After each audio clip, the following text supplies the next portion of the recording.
Good morning. What the fuck is up? Is the volume all the way up? Is everything good? Okay, so Moot from 4chan is more so involved than what we all assumed. He might be actually one of the reasons why a lot of the propaganda that is where it's at right now with the QAnon, it was all like Epstein. Yeah, this is a weird one. Let's get into this. Okay, let's get this popping. Okay. Hey, spooky people, it's your best friend Kenny. On the morning of August 10th, 2019, an anonymous user on 4chan casually broadcast the death of the world's most infamous predator and well-connected federal inmate, Jeffrey Epstein. This leak happened long before traditional media outlets had heard of the event and put the legacy of this predator deeply within the chaotic, unmanaged underbelly of internet subcultures. How did 4chan, of all places, know of Jeffrey Epstein's death before anyone else? That question gives birth to a whole bunch. I have a bunch of reasons for this. He's going to say it towards the end, what he thinks. I don't believe it. Like I said, these people, all right, just like Bitcoin and all that shit, they create it so they can have their thing, but they have to have it in the public for everybody to use it to make it actually anonymous kind of thing going on. And, yeah, just like Satoshi Nakamoto is actually just like Jeffrey Epstein and a bunch of dudes coming up with a way to scam the masses. But other than that, let's go to the next thing. Bunch of other questions. When you peel back the layers of this story, there's perhaps a rogue paramedic with a smartphone. There's also a sprawling narrative that implicates the highest echelons of the tech industry. Investigations into Epstein's network reveal a man deeply embedded in the architecture of internet culture himself. The release of millions of pages of Department of Justice files in 2025 and 2026 has shown Epstein's ties to 4chan founder Christopher Poole, as well as... So, because one of the last videos I did on this stuff, even I was shocked when I seen him pop up in it, and I'm like, oh no, he's usually a harbinger of like freedom of speech. No, not him. Oh, he's in on it. He's a whole in on it. His proximity to the intellectual third culture movement created to the point where Epstein's probably the one that was funding keeping it alive. Edge Foundation. Jeffrey Epstein was awaiting trial on federal trafficking charges at the Metropolitan Correctional Center in New York. The MCC is a federal detention facility in Lower Manhattan, known for housing high-profile terrorists, cartel leaders, and organized crime figures.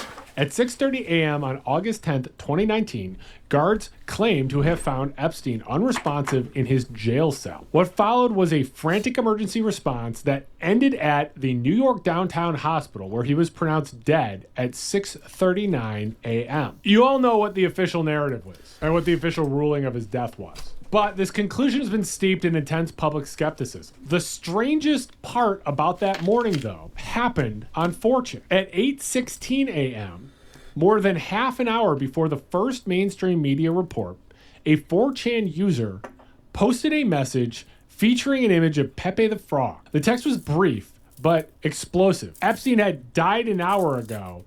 Cardiac arrest. Over the next 40 minutes, this user and a second user provided a steady stream of intimate details regarding the frantic attempts to revive the predator billionaire. Shadow Dragons, which is an open source intelligence firm, conducted a rigorous timeline analysis of these posts and sent their findings to law enforcement personnel that same morning, before the news had even fully spread. The Shadow Dragon analysis revealed that the leak was the product of someone with direct on-the-ground access to the medical emergency. They noted the use of clinical medical terms for flatlines, that the poster documented the specific administration of sodium bicarbonate and dextrose 50%, which are standard emergency interventions during cardiac arrest. The post said that Epstein was worked on for 20 minutes at the Lower Manhattan emergency room. The second user provided details from within... I call bullshit because this is the kind of shit they do. They put feelers out, like little stories, little things, and see what bites.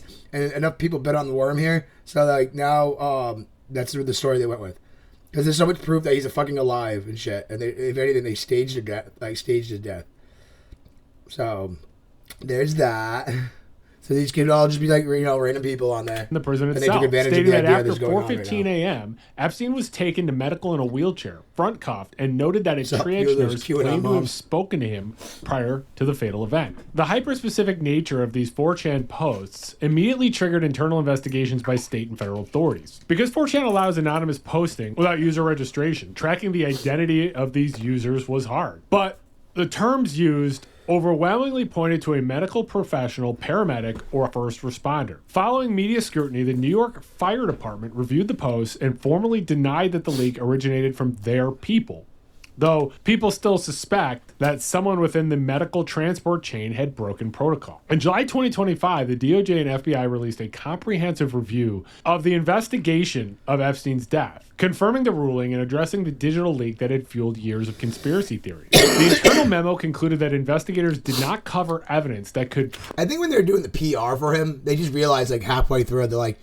yeah, we can't make you look good. We can't sell you on the idea of you being a good person, Jeffrey. We gotta fucking kill you off. Like, predicated an investigation against uncharged third parties, determining that the 4chan poster was not part of a broader criminal conspiracy to murder Epstein or swap him with another inmate. He was just breaching medical confidentiality. The DOJ review included reviews of databases, hard drives, and network drives, over 300 gigabytes of data, and massive volumes of material, but found no evidence of a coordinated assassination plot. The decision of a first responder to leak the biggest news story of the decade to 4chan, rather than a traditional major news network, or even a mainstream social media platform like Twitter, is an incredible reality of our times. 4chan's political board is widely recognized as an unvarnished aggregator of conspiracy, extremism, and anti-establishment sentiment. For a whistleblower or rogue medic seeking to bypass journalistic gatekeeping and instantly inject raw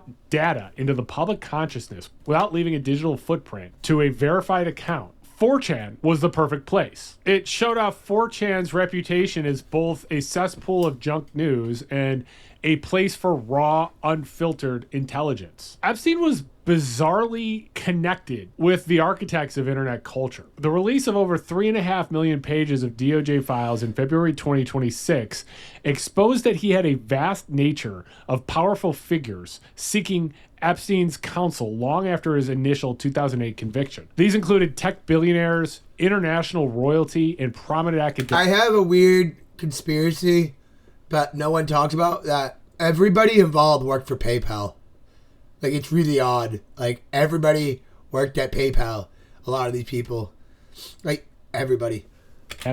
The files noted a meeting between Epstein and Christopher Moot Poole, the founder of 4chan. Christopher Poole launched 4chan in October 2003 at the age of 15. It was originally conceived as an unofficial English language counterpart to a Japanese image board called 2chan. The site became a niche hub for anime discussion. It didn't require user registrations and relied entirely on anonymity. 4chan rapidly devolved into a chaotic birthplace of global internet memes like Rickrolling, Rage Comics, and lolcats, and became a launching pad for hacktivist movements like Anonymous. By the late 2000s, Poole had transitioned from a secretive teenage forum administrator to a highly sought-after tech darling, routinely speaking at major industry conferences and networking with the Silicon Valley elite who viewed his platform as a fascinating case in viral internet mechanics and free speech. It was through this that his path crossed with Jeffrey Epstein's. On October 23rd, 2011, Christopher Poole launched the Poole board, or politically incorrect board, on 4chan. The board became the nerve center for far-right extremism, white supremacy, and the eventual incubation of the alt-right and QAnon movements. The board is a primary distributor of junk news, propaganda, sensationalist content, and conspiracy theories.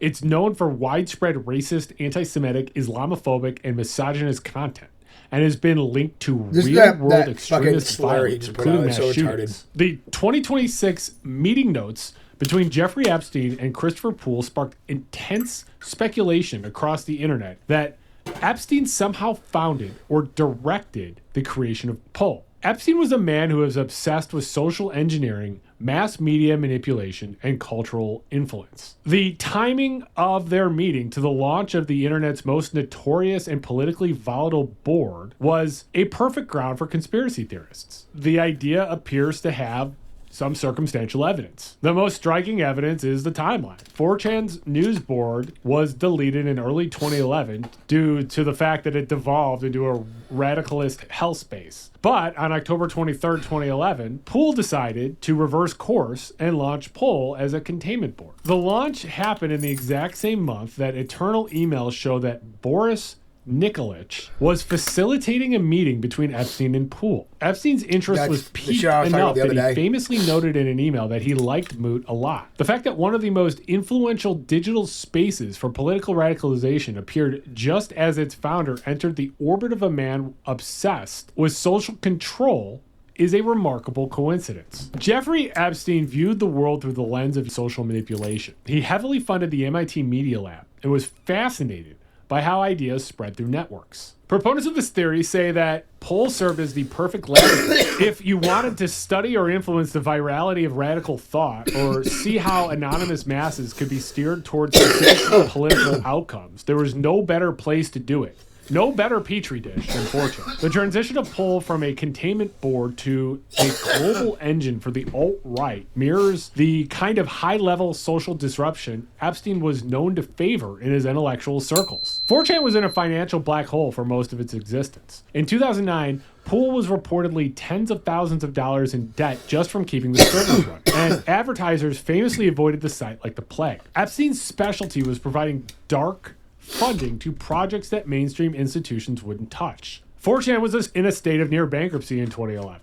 So the theory suggests that an investment from a figure like Epstein could have provided the capital to expand the site's infrastructure at a time when its survival was in question. And this link is documented through Boris Nikolic. Boris Nikolic acted as an advisor to the Bill and Melinda Gates Foundation, and he was a bridge. Nikolic was a man who moved between the worlds of high-level tech ventures and Epstein's private island. He connected a 20-something web administrator with a billionaire predator.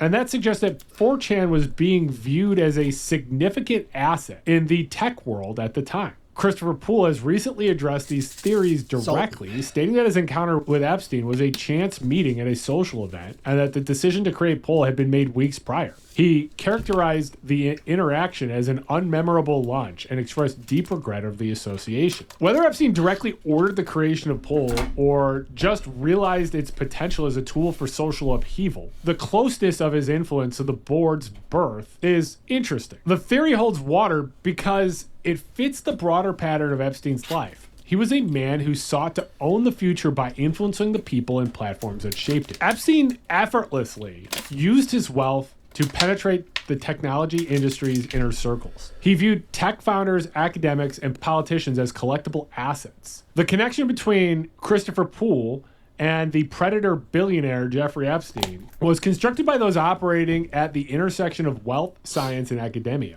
One of these enablers was John Brockman, who is a highly influential literary agent and the founder of the Edge Foundation. Brockman champions the idea of a third culture, an intellectual movement designed to merge traditionary literary and humanities thinking with hard science. He operated edge.org, getting essays and answers to big questions from the world's most sophisticated minds, including evolutionary psychologists, theoretical physicists, and Silicon Valley tech innovators. Brockman was known as the premier literary agent for science writers. He had the power and connections to launch academic careers and secure money for massive publishing advances. The Edge Foundation relied heavily on dark money to sustain its operations. A review of Edge's 2019 IRS filing shows that Jeffrey Epstein was by far its largest financial donor. Epstein's association with Brockman gave him unrestricted VIP access to leading scientists, thought leaders, and figures in the tech industry, which allowed him to systematically launder his ruined reputation through scientific philanthropy and intellectual association. Epstein routinely attended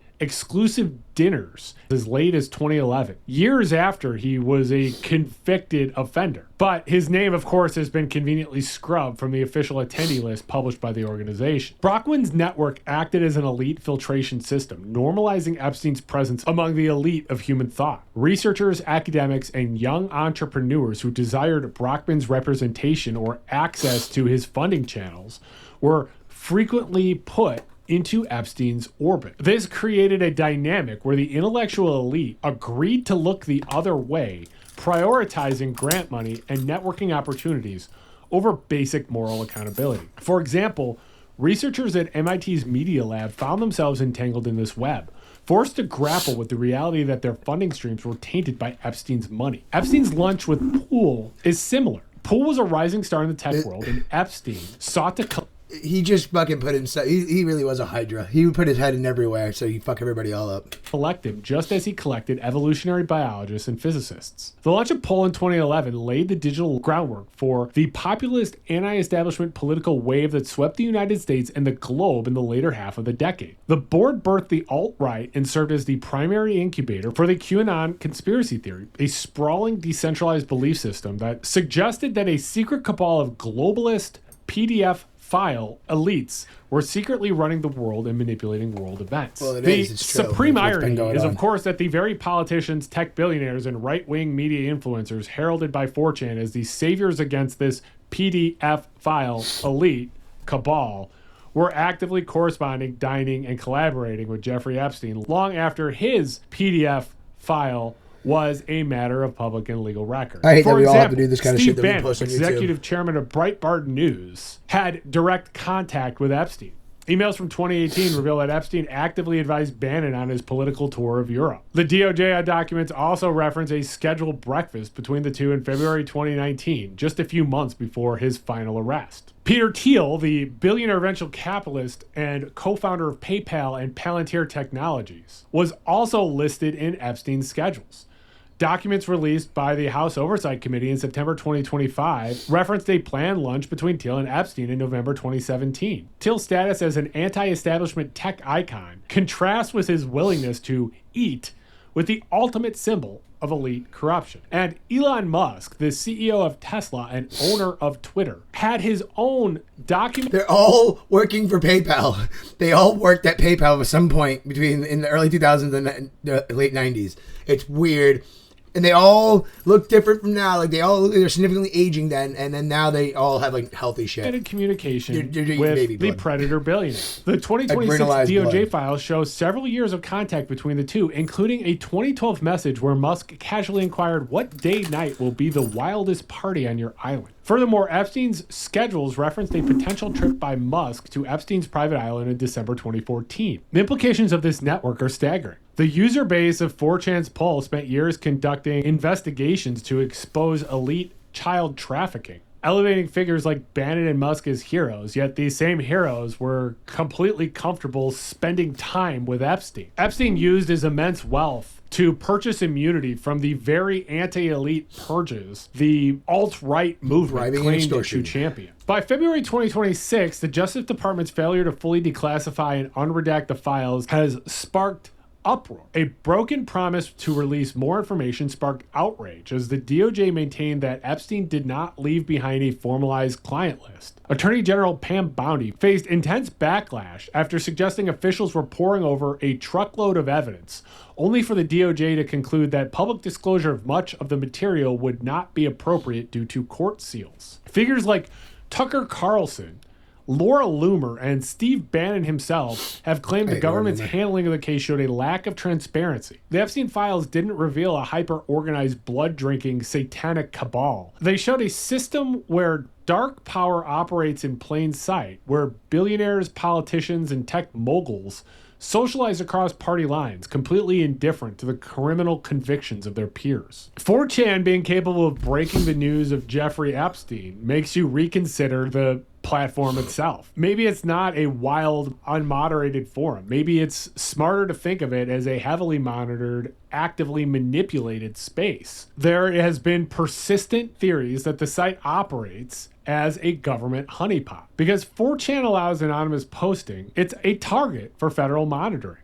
The Department of Homeland Security, the FBI, and the State Department routinely surveil social media platforms to monitor extremist threats, track illegal content, and map organizational structures. Historically, law enforcement has utilized the dark web and anonymous boards like 4chan for complex sting operations. In some cases, the FBI has gone beyond passive monitoring to active participation. Reports have indicated that federal agencies have operated as a distributor of illegal material during massive sting operations to serve as virtual traps for predators. Users have long speculated that 4chan are seeded with federal honeypots designed to harvest IP addresses and track illicit networks. The idea of 4chan as a manipulated space goes beyond domestic law enforcement and into the realm of military psychological operations. Well, there's a whole bunch of people there, like, let's say, for example, when Gretchen Wiener up in, I think it was Maine or Michigan. Yeah, Michigan.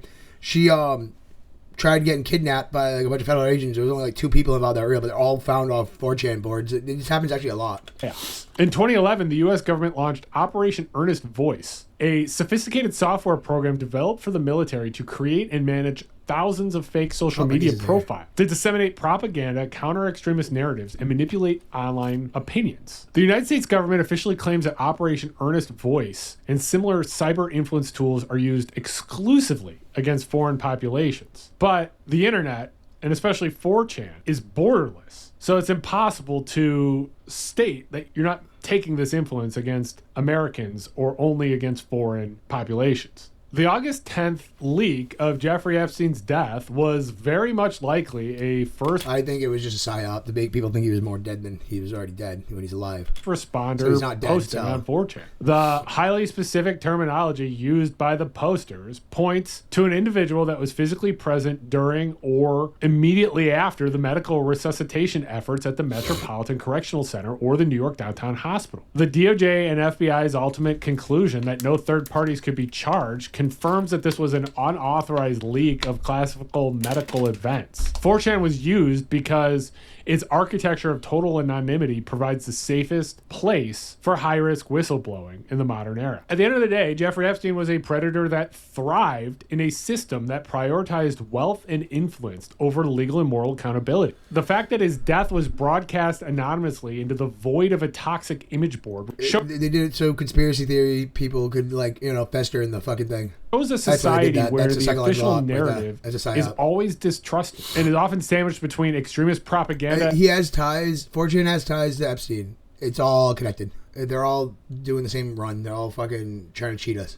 And strange data dumps. The shadow network that he says data dumps enabled him continues to operate in plain sight, protected by legal redactions, political theater, and the collective convenient amnesia of the globe. I don't know. This is what normies think, man. This is as normie as it probably gets to me.